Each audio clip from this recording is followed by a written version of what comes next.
Assalamualaikum warahmatullahi wabarakatuh. Yang terhormat Ibu Mar'atul Jannah, MPD, dan teman-teman Perbankan Syariah kelas D yang saya sayangi. Saya dari kelompok 8 akan mempresentasikan hasil diskusi kami yang berjudul Pembahasan Diksi untuk mata kuliah Bahasa Indonesia. Sebelumnya, izinkan saya untuk memperkenalkan anggota dari kelompok 8. Dimulai dari saya, Hapsi Nurul Husna, NIM 123, sebagai moderator dan pemateri ke-1. Yang kedua, Arwi Mumtahanah, NIM 124, sebagai pemateri kedua. Yang terakhir, Wilatifah Zahratus Salma, NIM 125, sebagai pemateri terakhir dan penutup. Pengertian diksi. Diksi adalah pilihan kata. Maksudnya, kegiatan untuk memilih kata secara tepat dan sesuai dalam mengungkapkan maksud dan tujuan kepada penyimak atau pembaca, baik secara lisan maupun tulisan. Ketepatan dan kesesuaian sangat penting dalam rangka mengekspresikan maksud dan tujuan. Syarat-syarat diksi ada 6. Yang pertama, membedakan secara cermat makna kata yang hampir bersinonim. Kedua, membedakan makna denotasi dan konotasi. Yang ketiga, menggunakan kata abstrak dan konkret. Yang keempat, menggunakan imbuhan asing. Yang kelima, menggunakan kata umum dan kata khusus. Yang keenam, menggunakan kata yang berubah makna. Proses pembentukan kata. Definisi istilah kata dasar atau akar kata adalah kata yang paling sederhana yang belum memiliki imbuhan, juga dapat dikelompokkan sebagai bentuk asal, tunggal, dan bentuk dasar kompleks. Tetapi perbedaan kedua bentuk ini tidak dibahas di sini.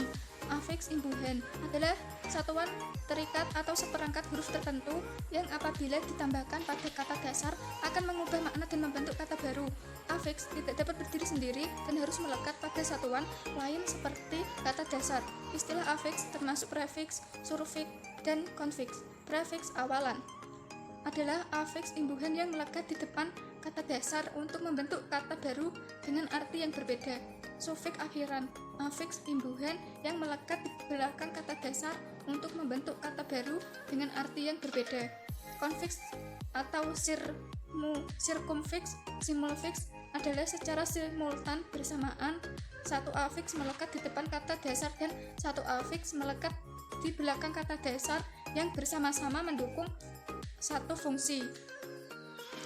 Kata turunan atau kata jadian adalah kata baru yang diturunkan dari kata dasar yang mendapat imbuhan. Keluarga kata dasar sama dengan kelompok kata turunan yang semuanya berasal dari satu kata dasar dan memiliki afiks yang berbeda. Selanjutnya, penggunaan kata sesuai dengan makna. Berdasarkan bentuk maknanya, terdiri atas makna leksikal dan makna gramatikal. Berdasarkan sifatnya, ada makna denotasi dan makna konotasi.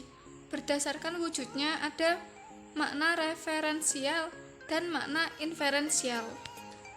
Penggunaan kata berdasarkan bentuk maknanya dibagi menjadi dua. Yang pertama, makna leksikal. Yang kedua, makna gramatikal. Makna leksikal adalah makna kamus atau makna yang terdapat di dalam kamus. Contohnya, makan, tidur, ibu, adik, dan buku. Yang kedua, makna gramatikal adalah makna yang dimiliki kata setelah mengalami proses gramatikal seperti proses afiksasi atau pengimbuhan, reduplikasi atau pengulangan, dan komposisi atau pemajmukan. Proses afiksasi awalan pada kata dasar kotor, adik mengotori lantai itu. Proses reduplikasi pada kata kacang, kacang-kacangan merupakan salah satu sumber protein nabati. Proses komposisi pada kata rumah sakit bersalin, ia bekerja di rumah sakit bersalin. Berdasarkan sifatnya dibagi menjadi dua. Yang pertama, makna denotasi. Yang kedua, makna konotasi. Makna denotasi adalah makna kata yang sesuai dengan hasil observasi panca indera dan tidak menimbulkan penafsiran lain. Makna denotasi disebut juga sebagai makna yang sebenarnya. Contohnya, kepala ada organ tubuh yang letaknya paling atas. Besi adalah logam yang sangat keras. Makna konotasi adalah makna kata yang tidak sesuai dengan hasil observasi panca indera dan menimbulkan penafsiran lain. Makna konotasi disebut juga sebagai makna kias atau makna kontekstual.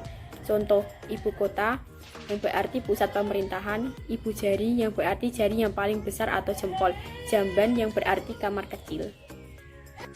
Berdasarkan wujudnya dibagi menjadi dua.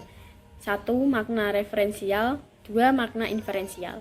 Makna referensial adalah makna kata yang mempunyai rujukan yang konkret. Contoh, meja, baju, membaca, dan menulis. Yang kedua, makna inferensial adalah makna kata yang tidak mempunyai rujukan yang konkret. Contoh, baik, indah, sedih, dan gembira.